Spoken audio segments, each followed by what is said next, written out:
తెలంగాణ రాష్ట్రమంతా పోలింగ్ ప్రశాంత వాతావరణంలో ప్రజలందరూ కూడా వారి ఓటు హక్కును వినియోగించుకుంటున్నారు.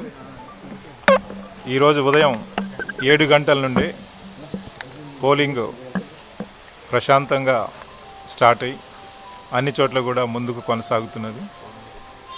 ప్రజలు పెద్ద సంఖ్యలో ఓటు హక్కును వినియోగించుకోవడానికి వస్తున్నారు.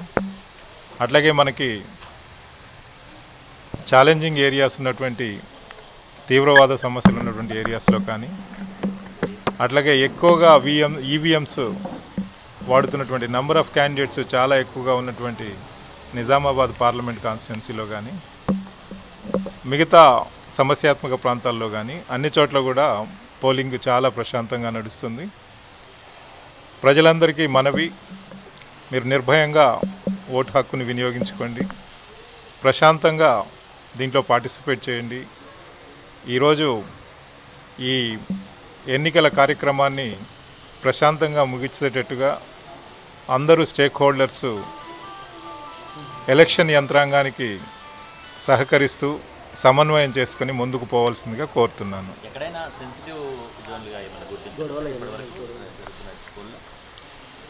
సెన్సిటివ్ ఏరియాస్గా రికగ్నైజ్ చేసినటువంటి అన్ని ప్రాంతాల్లో కూడా ఇటు నక్సల్స్ ప్రభావితం ఉన్న ప్రాంతాలే కానివ్వండి, మిగతా కమ్యూనల్లీ సెన్సిటివ్ ఏరియాసే కానివ్వండి, లేదు ఇంకా పొలిటికల్గా ఫ్యాక్షన్ ఏరియాస్లో ఉన్నటువంటి ప్రాంతాలే కానివ్వండి, అన్ని చోట్ల కూడా చాలా ప్రశాంతంగా నడుస్తున్నది ఆ ఓటింగు. ప్రజలందరూ కూడా ఒక సుహృద్భావ వాతావరణంలో ముందుకు వచ్చి ఓటు హక్కును వినియోగించుకుంటున్నారు. ఈ క్రెడిట్ అంతా కూడా ప్రజలకే దక్కుతుంది.